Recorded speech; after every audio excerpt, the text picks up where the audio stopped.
So the temperature is in my garage.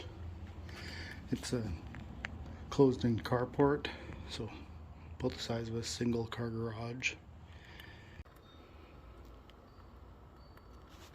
Just starting the little diesel heater. I don't have a way to run the exhaust out the door, so I just run it outside.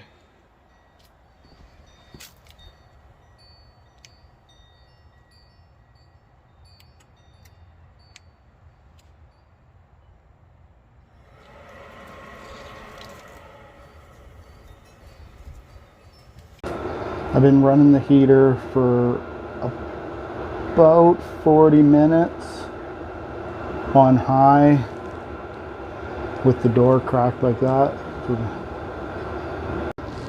That's how high the temperature's got, and this garage is not sealed very well. The doors all leak. Big gap right here.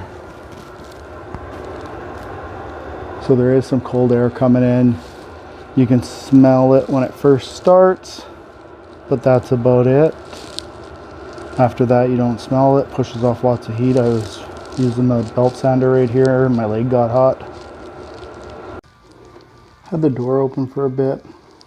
Shut it off for about 5 minutes. I ran it about 2 hours. It barely used any fuel.